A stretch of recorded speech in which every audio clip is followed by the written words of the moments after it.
그래도 힘이 약하거나 좀 이렇게 차별당하는 애들, 좀 장애인 애들이나 그런 애들이 그냥 처음에는 이렇게 욕하면서 이렇게 몇 대 이렇게 때리거나 아니면 돈 뺏거나. 근데 그런 거 봤을 때 여러분들이 가서 옆에서 도와주고 그러기에 참 힘들죠? 예. 같이 갔다가 맞죠. 장관님, 학교폭력이 없어지게 많이 관심 가져주셨으면 좋겠어요. 학교 폭력하는 사람들 선발해서 좀 심하게 벌 주셨으면 좋겠습니다.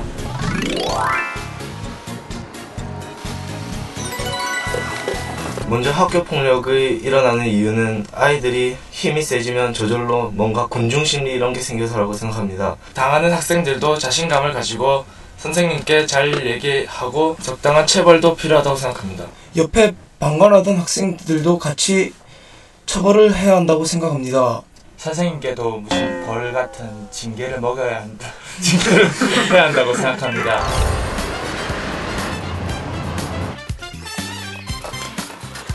저희 사회적 분위기가 그 학생들이 학교 폭력을 하는 원인이 아닌가. 학교 폭력을 신고하면 그것을 좋게 타협해서 이제 묻어두려는 그런 학교의 태도가 보입니다. 왕따 사람도 좀 문제라고 봅니다.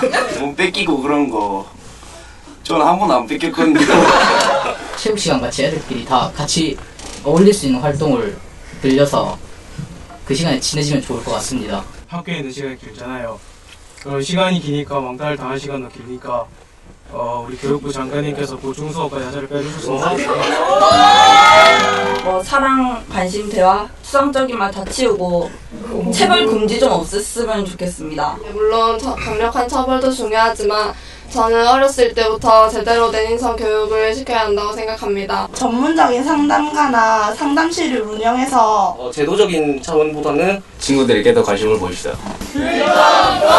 꺼놓고 얘기하자. 그러면 더 할 거야. 장관님 들어주세요.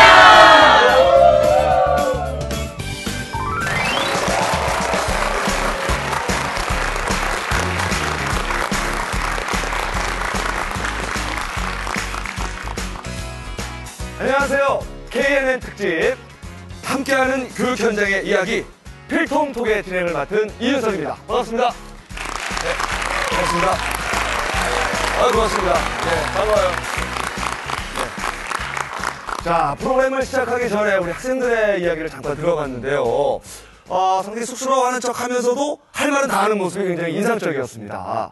자, 이렇게 밝은 친구들을 보면은 폭력이라는 단어가 상당히 안 어울린다 이런 생각이 들고요.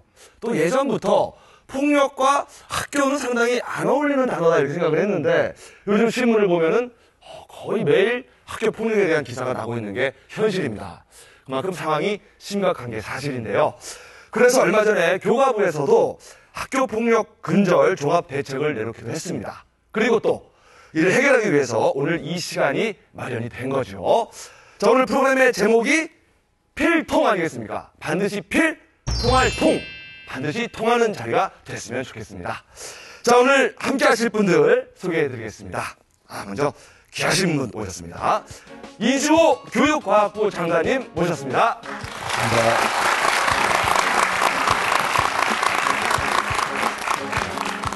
차명호 평택대학교 상담대학원장님 나오셨습니다. 반갑습니다. 정인용 상당중학교 선생님 오셨습니다. 어서 오세요.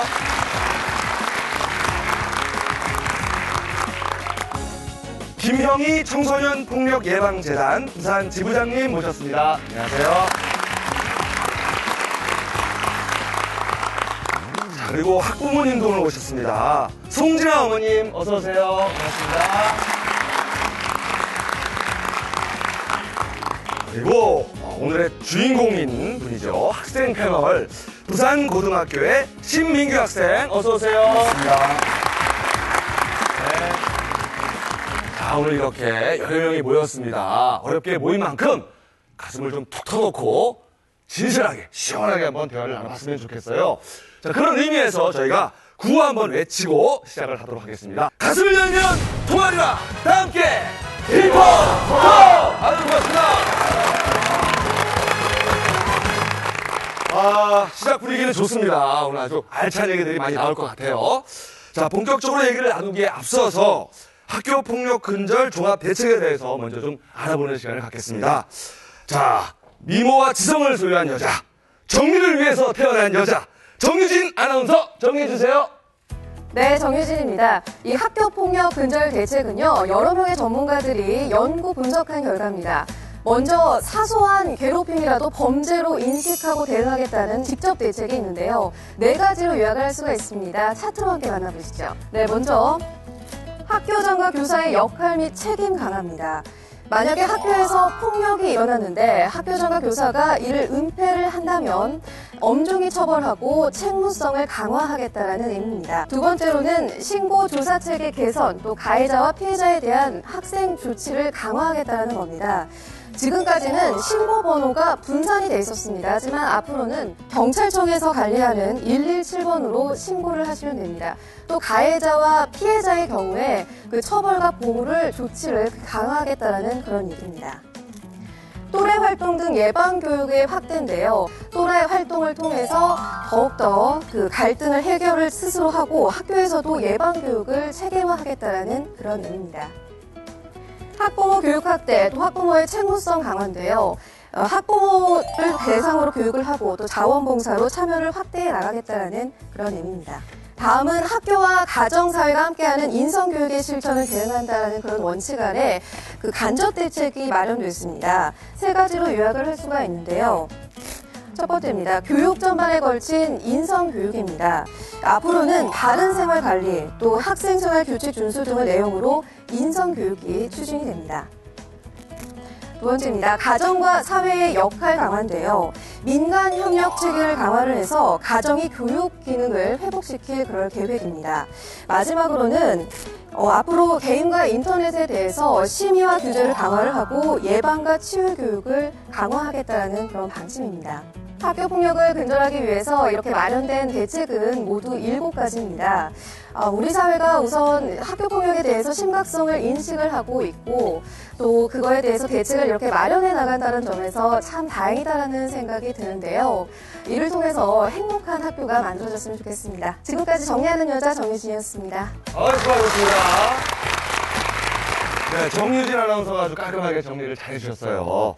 자, 먼저 이주호 장관님께 여쭙겠습니다. 이런 대책을 세우게 된 배경을 먼저 말씀해 주세요. 예, 이번 계기로 해서 학교 폭력은 좀 반드시 건절해야 되겠다는 각오로 저희가 대책을 만들었고요. 네. 이 발표할 때 총리께서 직접 말씀하셨습니다만 이것이 시작이다. 왜냐하면 과거에도 대책은 있었지만 잘 실천이 되지 못했거든요. 그래서 대책을 잘 만드는 것도 중요하지만 이걸 끝까지 실천하는 것이 더 중요하다고 생각합니다. 그래서 이제 제가 매달 이걸 점검을 할 것이고요. 오늘도 이런 이제 점검 일환이라고 생각을 합니다. 그래서 계속 현장과 소통해서 더 좋은 방안이 나오면 또 계속 발전을 시키고 해서 학교 폭력이 건절될 때까지 이 대책을 실천하겠다는 그런 각오를 임하고 있습니다. 네네. 네. 근데 이제 근절될 때까지 하시려면 장관을 좀 오래 하셔야 될지 모릅니다. 예. 많이 줄여줬으면 좋겠어요. 예. 자, 부산 경남 쪽 얘기를 좀 들어봐야 될 것 같습니다. 자, 부산시 교육청이 학교 폭력에 대해서 조사를 했는데요. 폭력을 당한 학생 10명 중에 1명은 자살 충동을 느끼는 것으로 조사가 됐습니다. 참 안타까운 결과인데요. 우리 신민규 학생, 이런 얘기를 들으면 어떻습니까? 같은 학생 입장에서. 진짜 10명 중에 1명이 아니라 아마 10명 중에 9명 정도는 자살 충동을 느끼지 않을까 이런 생각이 들고요. 네. 정말 많이 안타깝습니다. 학교 폭력이 통계에 따르면은 많이 줄어들었다고 부산은 나와 있거든요. 네. 422건의 학교 폭력 건수가 있었다고 하는데 친구들한테 그 통계를 말해주면은 다시 믿지 않습니다. 한 통계를 말해주기 전에 얼마나 학교 폭력이 많이 일어났을 건가 물어보면은 한 몇십만 건이라고 상상하거든요. 왜냐하면 가해자 1명이 또 여러 명한테 폭력을 할 수 있으니까. 그리고 또 최근에 학교 폭력 조사를 했었는데 그 조사가 엉터리로 판명돼서 한 번 더 조사를 했습니다. 그래서 방학 기간 동안 이제 집으로 조사지를 보내주었는데요. 제 친구 이제 촬영하기 전에 친구들한테 전체로 이렇게 문자를 돌려봤어요. 조사지 받은 거 작성해서 보냈냐고 물어보니까 반은 버렸다고 했고요. 반은 작성해놓고 안 보냈다. 어디 있는지 모르겠다. 이런 말을 하더라고요. 그래요. 자, 김형희 지부장님께서도 정리 좀 해주세요. 학교 폭력을 근절하기 위해서는 그 통계 자료가 굉장히 중요한데 요즘처럼 제가 아침에 일어나면 그 숫자에 민감해 본 적이 없어요. 굉장히 지금 그 심각하게 생각되는 것이 피해 가해율의 지속적인 심각화에 대한 인식도를 물었을 때 88.5%가 피해를 입힌 적이 없다는 거예요. 네, 그런데 지금 실제로 이렇게 그 학년별로 학교별로 전화를 해보면은 피해를 입은 학생들이 22.7%가 됩니다. 그러면 지금 이 피해하고 상관이 없는 아이들은 한 75%가 정도가 되는데 지금 이 학교 폭력에 대한 그 여러 가지 해결을 하는 데 있어서 이 22.7%에 대한 아이들을 어떻게 그 폭력에 대한 인식을 제대로 하게 해서 다음부터는 이렇게 하지 않도록 하겠다 하는 인식의 전환이 필요한데 지금 숫자상으로 몇 프로다 하는 것은 사실 저는 의미가 없다고 생각이 듭니다. 예, 그래서 지금 학교 폭력에 대한 통계 자료를 구할 때 좀 일관성 있고 지속적으로 어디든지 일반화할 수 있는 그 샘플링을 할 때 내용을 좀 제대로 이렇게 해서 조사를 하는 것이 필요하지 않을까 생각합니다. 네, 그렇습니다. 말씀하신 것 중에 특히 괴롭히는 사람은 자기가 괴롭히는지 모를 때가 있어요. 저도 개인적으로 이경규 선배님이 조금 예, 죄송합니다. 예. 자, 일단 그 종합 대책안에 대한 반응을 좀 듣고 싶은데 현장에 계신 선생님들 말씀을 안 들어볼 수가 없습니다. 우리 정인용 선생님께서 말씀해 주세요. 우선 그 기대되는 측면으로는 신고 체제를 통합해서 117로 통합함으로써 지금 현재 이미 시행 중입니다만은 숨겨진 그 사안들이 많이 지금 신고되고 있다라고 지금 느끼고 있고요. 그다음에 이렇게 그 경찰과 언제라도 유기적으로 학교 폭력 문제를 신고받고 조사할 수 있음으로써 그동안 이 학교에서의 그 폭력 문제 해결에서 가장 어려운 점이 신고, 조사 문제였거든요. 학교가 한계가 있단 말입니다. 또 인근 학교와 걸쳐 있거나 또 선후배 간에 걸쳐 있거나 또 외부 학생과 걸쳐 있거나 이런 문제에서는 학교가 조사하기 상당히 힘이 들었습니다. 그래서 이런 문제를 좀 해결할 수 있다라고 기대가 되고요. 지금 좀 우려되는 면은 우선 이번 그 대책이 전체적으로 보면 학교 폭력 문제 하나만을 해결하기 위한 거기에 올인한 그런 느낌이 많거든요. 그러다 보니까 이 대책을 시행하는 과정에서 우리가 생각하지 못했던 그 교육의 본질적 활동에 대해서 그런 것과 어떻게 지금 괴리가 생길지 또 어떤 문제가 파생될지 이런 것들이 좀 염려가 되고요. 지금 당장 현재 지금 각 학교마다 지금 현재 힘들어하고 있는 부분이 학교 폭력을 예방하겠다라는 차원에서 체육 수업 시수를 지금 50%를 증가하도록 한 내용이 있습니다. 그러다 보니까 이미 학교에서는 각 교육 과정을 다 짜놓았고 교사 수급까지 다 맞춰놓은 상황에서 늦게서 지금 이 교육 과정을 다시 편성해야 되고 또 체육 강사를 또 구하는 문제 실제로 적용하는 과정에서는 여러 가지 그 문제점이 많이 돌출되리라고 예상합니다. 네네. 정책은 이제 말로 지시를 하지만 현장에서는 혼란이 있을 수가 있겠네요. 또. 예. 저 송진아 어머니는 어떻게 느끼셨습니까? 저를 비롯한 다수의 학부모들은 이번 대책을 듣고 한마디로 얘기할 수 있을 것 같아요. 뭐 시큰둥이라는 표현이 가장 적합할 것 같아요. 예. 왜냐하면 이런 사회적 이슈가 생길 때마다 정부에서 내놓는 대책은 기존의 것에서 별반 차이가 없는 것 같아요. 약간 수정과 보완이 가미가 되었을 뿐 늘 새로운 것은 없거든요. 그렇지만 이번 대책이 사소한 것도 범죄라는 인식을 아이들이나 학부모들에게 명확하게 인지시킬 수 있는 계기가 될 수 있는 것 같은 느낌이 듭니다. 네네. 시큰둥해서 약간 조금 어두우셨다가 다시 조금 밝아지셨는데 자 차명호 교수님도 한 말씀 해주십시오. 지금 이제 학교 폭력에 대한 것들이 조사가 좀 덜 됐다든지 아니면 버린다든지 그랬는데요. 사실 교육과학기술부 입장에서 보자면은 이런 조사가 다는 못 찾더라도 단 한 명의 학생이라도 폭력 피해 학생을 더 발굴할 수 있다면 한 명이라도 혹시 죽을지 모르는 위험에서 우리가 찾아가지고 접근만 할 수 있다면 하는 이런 바람에서 사실은 대책을 수립하게 되었습니다. 그런 측면에서 볼 때 첫 번째 이 대책의 가장 큰 장점은요. 폭력을 폭력이라고 규정한 점입니다.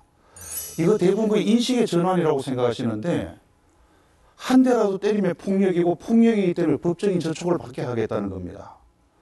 과거에는 이런 것들을 대부분 뭐라고 생각했는가 하면은 학생들이 크면서 해볼 수 있는 일인데 우연히 서로 치고받고 싸운 건데 이런 상황에서 이제는 더 이상 교육적 관점만 바라볼 게 아니라 폭력은 폭력이라고 규정해버리자는 겁니다. 그렇기 때문에 이게 엄청나게 진일보한 대책이고요. 게다가 여기에다가 피해자 중심으로 이 구상권이나 이런 것들 다 제공해 줬죠. 그 다음에 이걸 갖다가 그동안 교과부만 했었습니다. 근데 이게 아니고 학부모도 하고 지역기관들도 하고 지자체도 함께해서 하나의 범국민적인 운동을 통해서 이걸 막아보자는 노력 아닌가 하는 그런 생각이 들었습니다. 그런데 저는 여러 가지 비판적인 측면들이 있음에도 불구하고 상당히 진전된 좋은 대책이라고 생각을 합니다. 자, 이번에 종합 대책이 발표가 됐는데 의견을 좀 들어봤습니다. 그중에서 가장 핫 이슈가 되고 있는 두 가지를 뽑아서 집중적으로 얘기를 나눠보도록 하겠습니다. 먼저 그 직접 대책 중에 하나인데요. 학교장과 교사의 역할 그리고 책임을 강화한다라는 내용이 있습니다. 자, 어떤 방법으로 또 어떻게 이루어지는지 그 의미는 무엇인지 말씀 부탁드리겠습니다. 특히 이제 선생님들이 이제 피해자, 가해자 이렇게 있을 때 너무 이제 그동안에 이제 여러 가지 법규라든 이런 것들이 좀 가해자한테 좀 유리하게 돼 있어서 그런 부분을 좀 바로 잡는 아까 말씀하신 이제 그런 부분에서 정부가 선생님들한테 좀 힘을 실어주는 부분이 있었고요. 두 번째는 이제 선생님들이 관심을 쭉 가지려면 예를 들어서 생활지도 같은 부분에서 선생님들이 이제 잘 해주셔야 되는데 너무 이제 업무도 많고 또 요즘 아이들이 이제 특히 중2 학년 되면 굉장히 힘들어하십니다 선생님들이. 그래서 복수 담임제를 도입을 해서 가능하면 좀 그 선생님들은 그 정규 선생님들은 모두 담임을 맡으시도록 해서 좀 아이들 잘 생활 지도를 하자 하는 그런 취지의 정책이 들어가 있고요. 또 이제 그만큼 권한과 역할을 드리는 만큼 또 이제 책임도 이제 묻겠다 해서 그 선생님들이 이제 폭력을 은폐했을 때는 소위 교원의 4대 비에 버금가는 정도로 좀 강하게 좀 징계하겠다는 그런 정책도 들어가 있습니다. 네. 자, 또 중학생들이 특히 학교 폭력이 가장 심하다고 하는데, 자, 선생님 말씀을 좀 들어볼게요. 지금 현재 학교에서 폭력 사건이 일어났을 경우에 선생님들의 권한이 어느 정도 지금 주어져 있습니까? 지금까지는 사실 뭐 권한이라는 건 없었고요. 무한 책임만 있었거든요. 그래 학교 현장에서는 종종 선생님들이 이게 손발을 다 묶어놓고 교사 손발을 다 묶어놓고 어떻게 생활지도 하란 말이냐 이런 푸념들을 많이 하곤 했습니다. 근데 거기다가 이제 또 우리 학부모들 중에서는 특히 그 가해자 학부모 입장에서 보면 이 무분별한 자기 자녀 옹호, 뭐 대변자 이렇게 그런 태도를 취할 때 교사로서는 어떤 벽을 느끼거든요. 그다음에 또 그 학생들도 다양합니다. 뭐 아예 징계를 뭐 처벌을 전혀 두려워하지 않는 학생, 오히려 뭐 수업하지 않도록 좀 학교 봉사 좀 시켜주십시오. 처벌을 원하는 학생, 교사가 뭐 어떤 말 실수를 했다거나 지도 과정에서 약간 절차상에 문제가 있었다거나 이런 일이 생기면 상황은 반전됩니다. 네. 그래서 졸지에 교사가 궁지에 몰리는 그런 일이 들어 있었습니다. 네. 그러니까 뭐 학교 책임이다, 뭐 가정 문제도 크다, 뭐 한쪽에 떠넘기기는 어려운 게 사실인데, 근데 안타까운 것은 얼마 전에 한 선생님께서 학교 폭력을 은폐하는 사건이 실제로 벌어졌습니다. 그런 소식을 들으면 정말 그 부모님들 입장에서는 정말 마음이 아프거든요. 그렇죠? 예. 그렇죠. 뭐 제가 이렇게 막 그런 사실을 접하고 속상하다고 한들 뭐 해당 학부모에 비하면 정말 세 발의 피도 가하다고 생각됩니다. 그만큼 어떻게 제자에게 일어난 이런 사항들을 들춰내서 해결하고 풀어주기보다는 학교 명예가 실추되고 또는 선생님 경력에 오점을 남긴다는 그 이유만으로 서둘러 감추려고 하고 축소하려는 그런 모습을 볼 때마다 아 이제 뭐 그림자도 밟을 수 없던 그 위험한 선생님의 모습은 온데간데 없고 직업인 교사만 남아있는 것 같다는 느낌을 받아 좀 찹찹한 마음이 많이 들죠. 저희가 학교 폭력에 관한 그 대책의 법률에 의해서 학교 폭력이 일으켜지는 자체는 열게 되어 있습니다. 그런데 학교마다 지금 아까 은폐를 한다고 하는 것은 학교 폭력 대책에 대한 자체를 열 때 선생님들의 시각에 따라서 이것 가지고 자체를 열어야 되겠느냐 이런 것 때문에 쉽게 생각해서 안 열다 보면 피해자나 가해자가 생각할 때는 은폐를 한다고 해요. 예, 그리고 또 선생님들 따라서는 자기가 이제 승진을 해야 될 그런 시기에 있을 때 이런 것들이 그 밖에서 나가면 승진이 누가 될까봐 어쨌든 안에서 좀 이렇게 축소해서 빨리 해결하고자 하는 것이 피해자 가해자들이 볼 때는 은폐하는 거예요. 그래서 일단 이런 학교에서 문제가 일으켜지면 법이 엄연히 있지 않습니까? 학교 폭력에 대한 자치위원회가 학교에서 이만큼은 열어야 되고 이만큼은 안 열어야 되고 문제가 아니고 학교에서 학교 폭력이라고 규정이 되어지면 반드시 열어야 되는 거예요. 그래서 지금 이미 만들어진 법을 제대로 활용을 하고 제대로 이용만 해도 학교 폭력 정말 지금보다 훨씬 줄일 수 있고 죽는 아이 건져올 수 있습니다. 여기서 하나 저 잠깐 짚고 넘어갈 게 있습니다. 사실 가장 말이 많은 부분이 복수단임제거든요. 복수단임제. 여기서 우리 방청객 여러분들의 소중한 의견을 좀 구하도록 하겠습니다. 자, 판을 좀 잡아주시고요. 자, 복수단임제가 학교 폭력을 해결하는데 도움이 된다 생각하시면 O 들어주시면 되고요.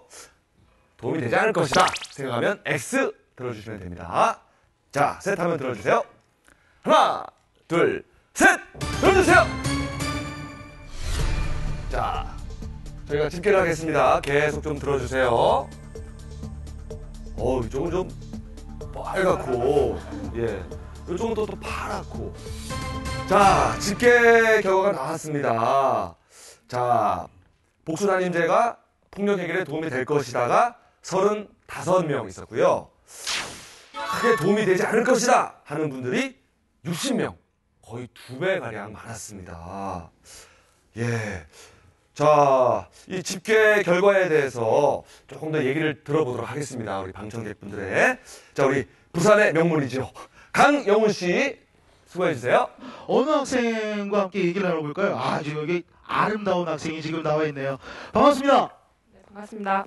본인 소개 부탁드릴게요. 네, 저는 명문 사직고등학교 학생회장 고은입니다. 박수 한번 주세요. 예. 네. 제가 참, 잘 학생을 부른 것 같습니다. 학생회장. 회장의 포스가 좀 나지 않습니까? 학생회장 하려면 공부 잘해야 되죠? 꼭 그럴 필요 없습니다. 예뻐야 되나요? 아니요, 그것도 아닙니다. 자, 이 복수 단임제에 대해서 이렇게 얘기를 나눠보고 있는데 본인의 의견은 어떻습니까, 회장님? 네, 저는 우선 복수 단임제에 대해서는 부정적이고요. 우선 저희 학교에서 현재 정부담임제라는 제도를 시행하고 있는데 그 제도가 복수 단임제의 시초라고 할 수 있겠죠. 네, 그 제도가 현재 제가 지금까지 고등학교 2년을 다니면서 지켜본 바로는 정담임 선생님께서 잠깐 자리를 비우실 때 부담임 선생님께서 이렇게 대처를 하는 식으로 오셔서 대처를 하는 식으로 이루어지고 또 심지어 어떤 부담임 선생님께서는 그 학급의 학급 학생들의 신상 파악조차도 하지 못하시는 분들이 계셔서 학생들이 오히려 혼란스러워하는 경우가 많았습니다. 네, 그래서 오히려 이런 여러 담임 선생님을 두기보다는 학급당 학급 인원수를 조금 줄여서 한 선생님께서 이렇게 학급 학생들에게 좀 더 체계적이고 좀 더 집중적으로 케어를 할 수 있게끔 그렇게 효율적인 방안을 마련해 주셨으면 좋겠습니다. 네, 거기다가 그 총학 선생님이면 더 좋은 거고요. 총학 선생님? 네, 그렇죠. 그래요. 예, 제 생각도 조금 그런 게 담임 선생님이 2분이면 별명 짓기가 참 힘듭니다. 예, 2명이나 지어야 되거든요. 저는 그래서 제 의견도 우리 학생 회장님의 의견 한번 따라올까라는 생각을 하는데요. 이윤석 씨 어떠십니까? 받아주시죠. 글쎄요. 저는 지금 바로 옆에 장관님이 앉아 계시기 때문에 예. 근데 전체적으로 좀 부정적인 의견이 많습니다. 예. 어떻게 생각하세요? 선생님들이 계시면 한 40% 정도 선생님들은 담임을 안 하셨거든요. 나머지 선생님들이 하시니까 이제 담임하시는 선생님들만 굉장히 힘드시고 이제 이렇게 부담이 이렇게 이제 좀 너무 집중되니까 이제 그렇게 되는 거죠. 그래서 가능하면 이제 다 담임을 하자. 여력이 있으신 선생님들은 그렇게 간 거고요. 그렇게 할 때 이제 제일 힘든 학년이 2학년이니까 2학년에는 다 담임 역할을 해서 하는데, 그럼 그걸 어떻게 역할을 어떻게 나눌 건가 하는 거는 여러 가지 그 유형이 있을 것 같습니다. 그래서 예를 들어서 뭐 한 반에 40명이면 20명씩 나눠서 하면 그럼 그 학급을 분리하는 거랑 아까 학생이 이야기한 거랑 비슷한 방식이 되는 거고요.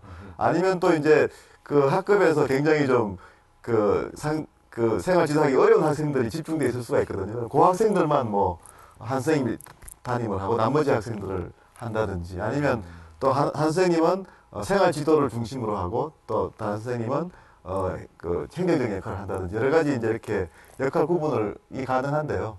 그런 역할 구분을 이제 교육과학기술부에서 그냥 일률적으로 이렇게 하라고 하는 게 아니고 학교에서 학교장이 판단해서 학교장이 선생님들과 상의해서 그거를 학교마다 굉장히 다른 방향이 나올 수 있을 것 같거든요. 그래서 그걸 한번 해보시라 하는 것이 이제 저희들 정책이고요. 그래서 이게 이제 제도 초기에는 학교마다 다 좀 다르게 이렇게 하실 수도 있고, 그러다 보면 또 이렇게 좋은 모델이 나오면 그쪽으로 또 많이 갈 수도 있고, 그래서 일단 핵심은 하여튼 그 선생님들이 가능하면 모든 선생님들이 좀 담임을 맡아서 아이들 학생 지도를 해달라 하는 그런 차원입니다. 네. 자, 담임 선생님이라는 제도 자체는 참 좋은 제도인데, 근데 선생님들이 너무나 바쁘시죠? 예. 담임 선생님 역할을 충실히 해내기에. 예. 지금 복수 담임제가 실행하는 것이 좋으냐, 실행하지 않는 것이 좋으냐를 지금 논의하기에는 이미 좀 늦었습니다. 지금 3월 2일 신학년도 개학을 앞두고 각 학교에서는 지금 2학년을 중심으로 복수 담임을 다 지금 편성해 둔 상태고, 네. 이제 정말 가동할 일만 남아 있습니다. 이런 상황에서 이제 좀 어려운 점이랄까 우려되는 점이 우선 그 담임 가용 인원이 턱없이 부족하다는 겁니다. 학교에는 이 3D 학교에도 3D 업종이 있습니다. 제 첫 1D가 생활지도부장이고요. 2D가 담임입니다. 그래서 모두가 기피하는 상황에서 지금 억지로 다들 피할 수 없으니까 지금 담임을 맡고 있는데, 거기에 지금 2학년에 각 2학년 학급 수만큼 또 담임을 더 지금 배정을 해야 되는데 억지로 지금 다 배정해 두었습니다. 지금 복수 담임을 한다 할 적에도 두 담임이 정말 웬만히 협조 체제가 이루어지지 않으면 학생들은 혼란스러울 거다. 생활 지도 문제라든지 학급 경영 문제에서 학생들이 어떤 일관성을 찾기가 어릴 것이고, 좀 더 효과적인 방법에서 학교 현장에서는 좀 더 지금 고민을 해봐야 될 문제라 생각합니다. 네네. 그리고 이제 무엇보다도 가장 효과적인 대책은 학급 인원수를 줄이는 것이 최선의 방법이라고 생각합니다. 네. 이상입니다. 자, 우리 학부모님들 입장에서는 담임 선생님들에게 좀 섭섭한 것도 많을 것 같습니다. 그동안. 네. 요즘 제일 회피하는 중2 학생을 두고 있는 학부모 입장에서 네. 방금 사회자 선생님이 말씀하셨다나 우리 담임쌤 정말 바쁘십니다.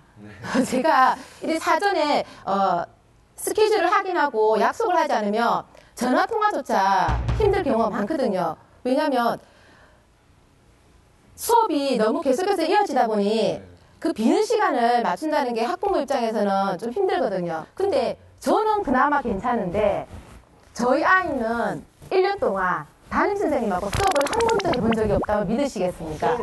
네. 저희 그 담임 선생님은 영어 선생님인데 같은 동학년을 가르치는데도 요즘 그 수준별 이동 수업이라고 있습니다. 이 수준별 이동 수업을 하다 보니 1년이 있어도 담임 선생님과 수업을 한 번도 못 했다는 거죠. 그나마 집중 이수제를 해가지고 뭐 음악 선생님이나 가정 선생님은 반 학기라도 같이 수업을 한번 하는데, 이거는 뭐 현대판 뭐 견우 직녀도 아니고 아침 조회나 저녁 종례 때만 만날 수 있으니까 이거 어떻게 담임 선생님이라고 말할 수 있는지, 좀 담임 선생님과 아이가 같이 유대관계를 가지고 또 친밀하게 할 수 있는 그런 시간들이 좀 많았으면 좋겠다는 생각입니다. 그러게요.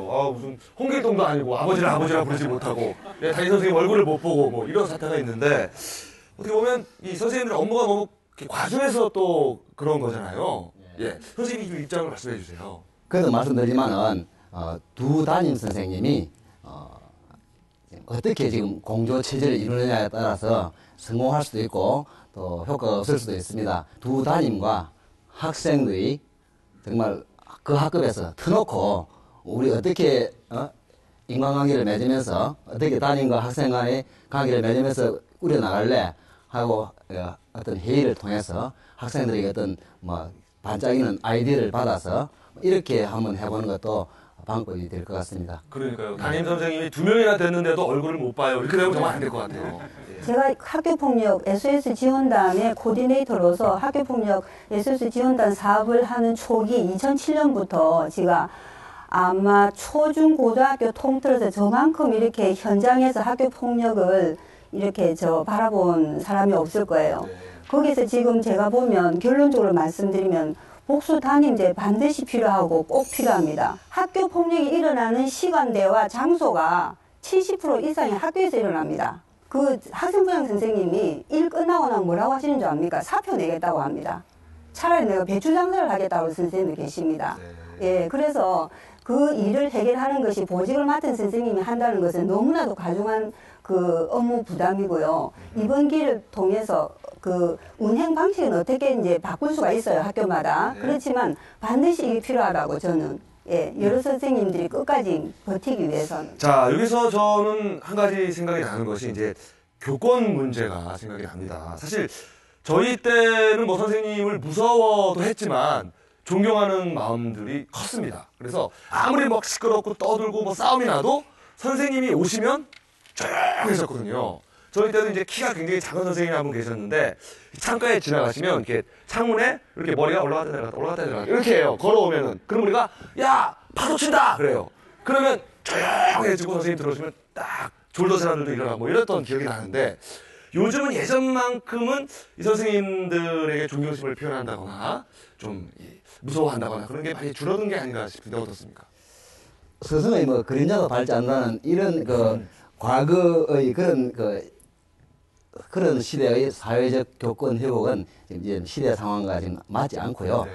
다만 지금은 교사가 어떤 힘을 가지고 수업을 진행할 수 있는 그 수업권 또는 어떤 뭐 제재권을 가지고 생활 지도를 할 수 있는 생활 지도권 이런 것들을 보장해주는 교권 수호 차원, 교권 수호를 위한 제도적인 그런 장치가 필요하다고 생각합니다. 네, 이제 뭐 그래 그림자 밟아도 된다. 교권만 수호하게 해달라. 뭐 이런 말씀이신데 좀 쓸쓸하네요.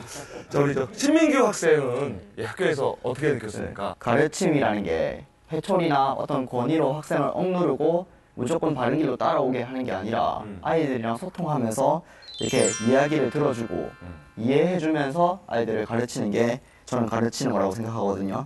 근데 요즘 선생님들은 지금 저희 담임 선생님들도 그렇지만은 너무 바쁘셔가지고 이렇게 대화할 기회가 잘 없어요. 형식적으로 이렇게 1년에 한 번씩 1번부터 30번까지 쭉 돌아가면서 한 번씩 상담을 하는데 그 상담으로 아이의 모든 걸 들을 수 없거든요. 그리고 그 상담으로 아이의 이야기를 들어주기에는 너무나도 시간이 짧아요. 그리고 아이들이 그 이례적인 것에 자기 마음을 털어놓기도 힘들고요. 그렇기 때문에 조금 더 선생님들께서 이렇게 어떤 만능 탤런트를 원하는 건 아니지만 좀 더 유대를 가질 수 있는 뭐 비록 선생님이랑 선생님과 학생한테 욕을 할 수도 있지만은 그 욕이 좀 더 억압적인 게 아니라 친근한 좀 약간 가까이서 할 수 있는 그러니까 과거에는 이제 선생님들이 교권이 있었을 때 과거에는 이렇게 유대가 또 있지 않았습니까? 근데 요즘에는 그런 유대도 좀 없다고 생각하거든요. 선생님들이 너무 멀게 느껴지고 선생님뿐만 아니라 집으로 가면은 부모님이나 또 주위에 있는 어른들이 다 멀게 느껴져요. 그러면서 또 우리들끼리 뭉치게 되고 그런 게 있지 않는가 싶어요. 네. 근데 신민규 학생을 보고 있으니까 제 고등학교 때 모습 같아요. 안경 두꺼운 거 쓰고 혹시 이렇게 조금 뭐 괴롭힘을 받거나 그런 건 아니죠? 지금? 지금 아니에요. 그건 아니죠? 네. 저는 되게 그때 마르고 막 안경 끼고 그래가지고 저는 한 번도 제 도시락을 제가 먹어본 적이 없어요. 정말 맨날 친구들이 뺏어 먹고 살이 아직도 안 찌는 거예요. 그래서 도시락만은 지키세요. 저희 급식이라서 괜찮아요. 급식으로 만들구나. 그래요. 다행이네요. 예. 자, 이 학교가 참 즐거운 곳이어야 되는데 지금 얘기를 들어보니까 학생들한테도 즐겁지가 않고 또 선생님한테도 즐겁지가 않고 학교에 보내는 부모님들도 즐겁지가 않아요. 이 왜 이렇게 됐는가 하면 이런 그 좀 못된 친구들이 있기 때문인데 어떤 친구냐? 꽁트로 지금 준비를 했다고 합니다. 저희가 구호를 외치면 아마 꽁트가 나올 거예요. 가슴을 열면 동아리라! 다 함께 힐톤 더! 네, 꽁트 보겠습니다. 야, 너 어디 갔노? 뚱! 뚱 못 봤나? 뚱. 못 봤어. 뚱 어디 갔노? 아까 진짜 이상한 새끼 나 있는데, 그 뚱. 저기네. 뚱, 일로 와. 빨리빨리 기어와. 빨리빨리 안 오나? 늦게 온다. 여 온다, 딱! 뭐 먹노, 우리 뚱이? 아무것도 안 먹는데. 뭐 먹노? 뭐 먹냐고! 뭐 먹노!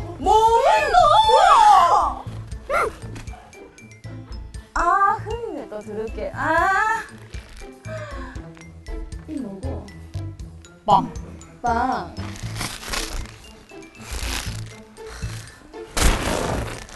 나도 먹고 싶다. 돈 좀 더. 내 돈 없다. 없다고? DB에서 나오면 10원에 한 대다. 응? 10원에 한 대! 10원에 한 대! 10원에 한 대! 뭐고 이건 또? 니 계속 일하노. 윤석이 형님한테 다 말해볼게. 그러면 수업 없어요. 이윤숙이한테 얘기한다고. 이윤숙이. 내가 이윤숙이 좀 알지? 이윤숙이로 말하자 하면 내한테 밥 아이가 밥 진짜 많이 맞았거든. 왜 이윤숙이가 살이 안 찌느냐? 그 뭐라노? 하도 맞아가지고 그 스트레스성 미장병? 그것 때문에 살이 안 찌는 거 아이가. 그렇지. 이제 알았구나. 네, 저 때린 분이 아이 잘생기네. 이따 보자. 어쨌든 간에 이래 보니까 니 옷 새로 샀다. 너가 엄마 아빠 사업 잘 된다 카드만 옷 좋네? 벌써 가라. 빌리도? 안 돼. 왜 안 되노? 이건 빼앗는 거예요. 빌리는 거 아니에요. 빼앗고 있잖아 지금. 왜 안 주노 지금? 그거 왜 안 주노? 안 된다. 왜? 어제 우리 엄마가 내 생일 선물로 사주신 거란 말이야. 못 벗겠나? 남자라고 꼬리에 벗으라니까 또 튕긴다. 와 튕기나 지금. 벗으라니 못 벗겠다고. 니만 생일이가 나는 생일 없나? 와 진짜 열받네. 벗으라.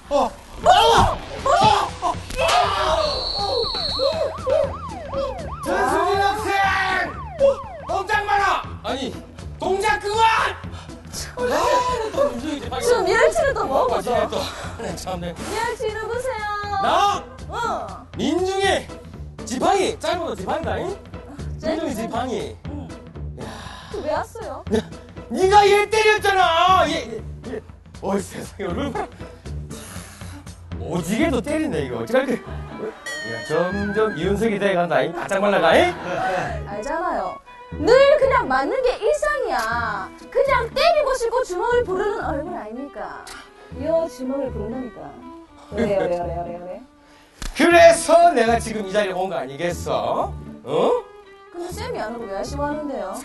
이제 슬슬 쌤이 보고 싶은 모양이지? 그렇지. 올해부터는 밖에 있어. 117로 신고하면 경찰 바로 오는 거야. 근데 슬슬 두렵지? 그러면 신고를 했다는 그 말인데 그럼. 누가 신고했는데요? 신고했지? 딱 걸렸다 온다. 이봐. 윤석이가 했네. 이윤석이 모자 좀 잘하네. 나중에 따로 데이트하고. 죽기는 누가 죽는단 말이야. 가자 이리 와. 가기로 내가 놓으세요. 내가 어제는 경찰서 갔단 말이야. 니네 딱 걸리지 마. 이리 와. 딱 걸리. 놓고. 아유, 지집에 인자 일찍 좀 졸업하려나. 아유, 속이 후련하다 그냥. 아유, 그래, 나도 뭐 얘기 한번 해봅시다. 예? 학생 여러분들, 학교폭력 없애지는 그날까지 쫄지 마요!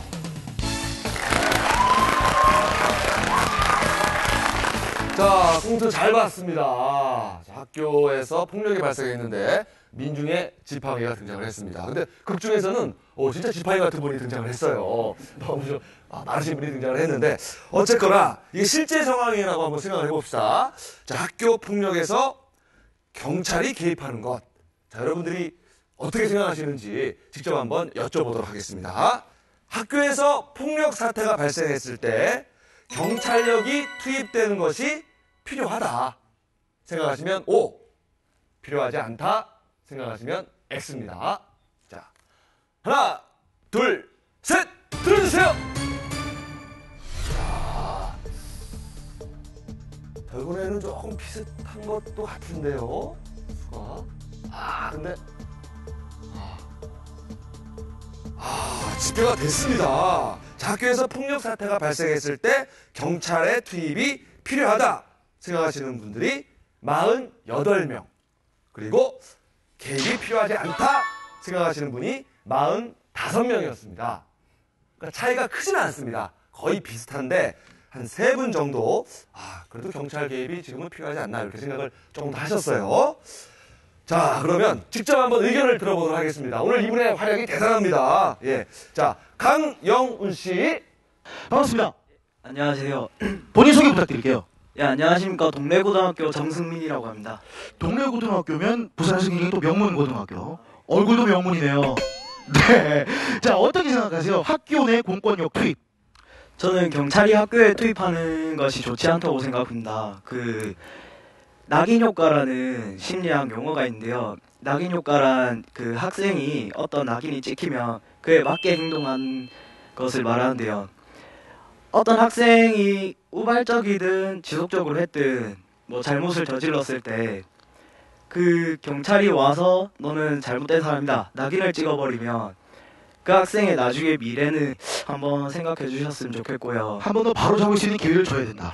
그리고 어른인 저도 고등학생한테 배웠습니다. 낙인 효과라는 게 있군요. 예, 처음 알았네요. 낙인 효과. 자, 그렇다면 옆에 계신 우리 어머님이신 것 같은데요. 어머님의 의견을 한번 여쭙고 싶습니다. 예. 저는 그 청소년 때 순간 판단과 행동을 가지고 그 공권력을 발휘해서 이제 범죄자로 몬다는 것은 절대 반대라고 생각합니다.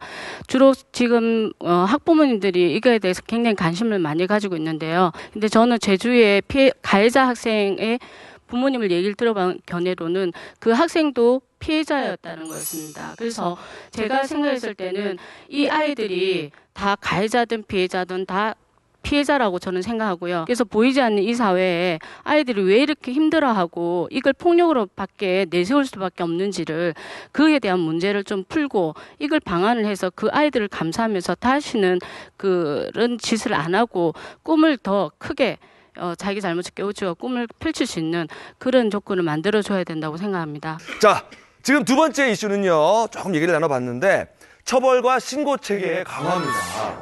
자, 신고 체계를 117로 일원화시킨 것은 굉장히 좀 좋은 반응이 있습니다. 그런데 문제는 이제 경찰의 개입 부분인데 지금도 의견이 반반으로 지금 엇갈리고 있습니다. 장관님이 좀 말씀을 해주세요. 예, 그러니까 이제 경찰이 개입했을 때 우리가 이제 일반적으로 생각하면 그냥 뭐 법적으로 이렇게 강하게 조치하는 것만 생각하시는데요. 117에 전화를 해도 사실 거기 전화를 받으시는 경찰 중에는 다 전문가들이십니다. 청소년 상담 전문가들이 받으시거든요. 그래서 이제 상담에 필요한 상담을 하고 이제 법적인 조치는 정말 최후의 조치죠. 사실 가해자 아이들도 피해를 막 당하다가 자기 보호하려고 하다가 이제 가해자가 되는 경우도 상당히 많거든요. 그래서 이제 무조건 벌 주는 중심으로 가는 건 아니다는 말씀을 드리고요. 오히려 이번에 이제 저희들이 체제를 잡은 거는 경찰이 개입하면서도 정보 교류가 그동안 없었습니다. 그래서 사실 경찰이 개입했을 때 이제 경찰이 가지고 있는 정보를 학교장한테 이제 잘 교류를 하면 또 학교장이 또 잘 판단해서 교육적으로 이렇게 훈화를 할 수도 있고 또 재활 교육을 할 수도 있는데 그런 것들이 그동안 이렇게 선이 그어져 있었거든요. 그래서 이제 이번 그 대책을 통해 가지고 그런 이제 경찰과 학교가 잘 협력해서 문제를 해결하자 하는 그런 방안이라는 것을 말씀드리겠습니다. 네. 자, 협력을 좀 하자라는 그런 대책이다. 자, 그리고 처벌과 신고 체계 강화에 대해서는 너무 사후 처벌에만 초점을 맞춘 게 아니냐 또 이런 비판이 있습니다. 예, 그런 생각이 드실 수도 있을 것 같은데 저는 오히려 참 예방적인 조치라고 생각을 합니다. 예를 들어서 우발적으로 한 대 탁 때리는 걸 가지고 바로 그걸 갖다 처벌한다든지 혹은 아이들끼리 같이 싸운 걸 아무것도 따지지 않고 싸웠으니 무조건 너희들 형사적인 처벌을 받는다라는 것이 아니라 이런 것이 형사사법적 제재의 대상이 될 수 있다는 것을 상징적으로 보여주게 되는 것이죠. 그래서 자기 행동에 대해서 좀 더 책임 있는 이런 결정을 내릴 수 있도록 도와주는 것이고요. 그다음에 이런 사건이 생겼다고 해서 바로 경찰서로 의뢰되거나 그러지는 않습니다. 아마 다양한 노력이 이루어지게 되죠. 위클래스부터 위센터, 위스쿨까지. 그리고 이 담임 교사들과 정부담임들 교사들의 다양한 노력들이 이루어지게 될 겁니다. 그런데 그런 와중에서 이것은 정도가 심하고 이것을 폭력이라고 규정할 만한 수준이다라고 하면은 사법적인 책임을 져야 되는 거죠. 지금은 보기에 이게 마치 법적으로 제재를 가하기 때문에 교육과 먼 조치가 되지 않느냐 생각이 쉽지만은 실제로 안으로 들어가 보면은 대단히 교육적인 조치라고 저는 그렇게 생각을 합니다. 네. 자, 그렇다면 학교에 계신 현장에서는 학교 폭력이 일어나면 어떻게 지금 처리를 하고 있는지 말씀해 주세요. 예, 현재까지는 경찰에 신고되는 사안에 대해서는 학교가 개입을 하지 않고 또 학교에 신고되는 사안에 대해서는 경찰이 개입하지 않고 그렇게 지금 해가온 상황입니다. 조사 수사 단계에서는 경찰이 개입이 필요한 부분이 있다고 생각합니다. 예컨대 아까도 말씀드렸듯이 외부와 연결된 어떤 학교 폭력 또는 뭐 졸업생 또는 선후배와 다른 학교 학생과 관련된 그런 학교 폭력에 대해서는 경찰이 개입을 해주면 좋겠습니다. 학교에서는 사실은 그 어떤 조사나 수사의 한계가 있거든요. 그러나 이제 재학생 부분에 대해서만큼은 조금 더 신중할 필요가 있다고 생각됩니다. 아직까지 제가 지금 생활지도부장을 지금 올해로 7번째 하는데요.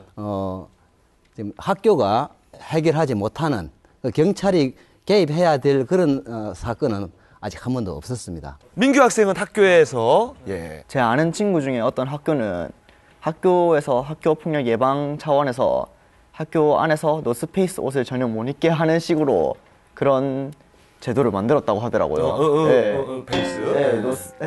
페이스를 그렇죠. 그걸 못 입게 하는 식으로. 근데 그게 정말 어떤 도움이 되느냐? 사실 그거 안 입으면은 더 비싼 거 많아요. 그런 입으면은 60만 원이에요. 더 많이 하면 80만 원이에요. 그런데 그게 무슨 도움이 되는가? 그리고 아까 방청객에서 말씀해 주셨듯이 모든 가해자가 저는 모든 피해자라고 생각하거든요. 근데 사실 정말 처벌이라는 단어를 쓰기엔 너무 안타까운 게 학생들이잖아요.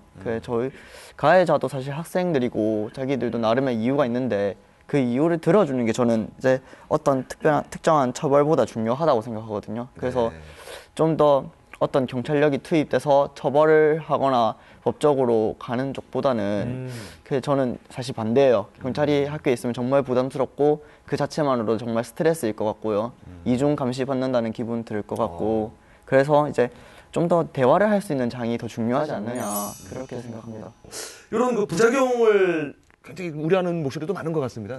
일단 학교 폭력이 일으켜지면 어떤 방법으로든지 학교에서 인지를 하면 그다음 학교 폭력 대책 자체를 하고 그 자체의 결정에 의해서 이제 조치를 했는데 따르지 않으면 피해자나 가해자나 수용하지 않으면 학교 폭력 SOS 지원단을 불러서 해결을 하고 거기서도 해결이 되지 않으면 경찰로 가는 걸로 그렇게 했습니다. 그래서 지금까지의 경찰이 개입을 하나도 못한 것이 아니고 그런 루트가 있는데 지금 이렇게 하는 것에 대해서 여러분들이 갑자기 경찰이 개입하는 걸로 생각을 하시는 것은 조금 오해의 소지가 있겠다는 생각이 듭니다. 예, 그랬을 때 지금 경찰에서 개입하는 거 그 의혹은 굉장히 좋습니다. 어쨌든 학교 폭력을 무슨 수를 써서라도 막아야 되는 건 틀림없는데 그런 것을 하기 위한 경찰에서의 준비가 돼 있었는가 하는 것이죠. 예, 일단 파헤쳐 놓고 거기에 대한 뒷보장이나 재책이 없거든요. 그래서 지금 제가 만난 어떤 경찰서장님께서는 하라고 해서 하기는 하는데 정말 어떻게 해야 될지 모르겠다 하는 것이기 때문에 이런 것들을 발표하기 이전에 전제돼야 될 것이 경찰관들이 학교 폭력이 뭔가 하는 그 교육에 대한 것하고 상담을 어떻게 해야 되는 거 일반 상담하고 다릅니다. 학교 폭력은. 그래서 지금 학교 폭력을 사건으로 바라보기보다는 저는 관계로 봐야 된다고 생각해요. 인성 교육에 대한 얘기를 빼놓을 수가 없습니다. 사실 이 학교 폭력의 핵심이 그 학생들이 상대방과 공감하는 역량이 굉장히 중요하거든요. 이렇게 근데 공감한다는 것이 가정에서부터 이제 가족끼리 공감하는 데부터 시작이 돼야 됩니다. 그래서 저희가 이제 그 밥상머리 교육이라고 하는데요. 가족끼리 식사를 같이 하는 자주 그렇게 같이 하는 학생들의 경우에 학교 폭력이 반으로 줄고 또 공부도 훨씬 더 잘한다는 그런 연구 결과가 있습니다. 그래서 그런데 이제 그 많은 경우에 우리 가족끼리 모여서 같이 식사하는 경우가 많이 줄었습니다. 그래서 저희가 이제 국가적인 캠페인으로 수요일 날이 우리 가정의 날이니까 수요일 날만큼만 밥상머리 교육을 하자 하는 지금 총리께서도 직접 나서서 하고 계시고요. 일단 정부 부처부터 수요일 날 야근 다 없애고 이제 일찍 퇴근해서 집에 가서 이제 식구들이랑 식사 같이 하자 하는 그런 운동을 지금 전개하고 있습니다. 예, 좋습니다. 자, 한국 학생들이 공부는 잘하는데 협동심이나 사회성이 OECD 국가 중에 최하위라고 하잖아요. 인성교육은 정말 필요합니다.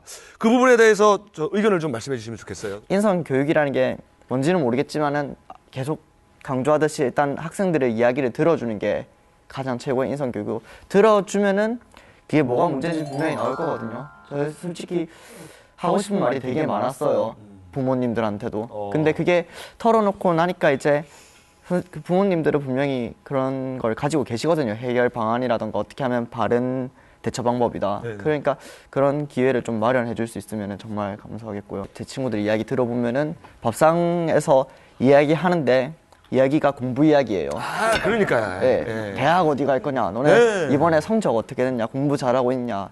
영어는 어떻게 할래? 학원을 다닐래? 그게 대화거든요. 그러니까 밥상머리에서 더 멀어져요. 진짜 더 멀어지니까. 이 사회 좀 기술이 필요합니다. 부모님들도. 예를 들면 지금 같은 경우에 관심을 좀 쏟아주려면은 그런 일이 있었구나. 거기에 대해 조금 더 듣고 싶은데 조금 더 말해볼래? 이러면은 얘기하고 싶은데요. 그래, 그건 됐고 그래. 요새 공부는 어떻게 해? 야, 요 과목 조금 더 열심히 했었어야 되는 거 아니에요? 잃어버리니까 단절이 되는 거죠. 오래 나눈다고 소통이 되는 게 아니고 5분씩이라도 얘기하는 방법이 중요하더라는 거죠. 그래서 아마 그런 것들이 아마 보급이 된다면 진짜 효과적인 정책이 될 거로 보여집니다. 그래요. 지금 오늘 나름대로 제가 보기에는 진지하고 솔직한 얘기들이 많이 나온 것 같습니다. 이제 슬슬 정리를 해야 되니까 사실 학교 폭력을 100% 없애기는 상당히 어려울 것 같습니다. 하지만 어느 정도 줄일 수는 있을 거라고 생각을 합니다.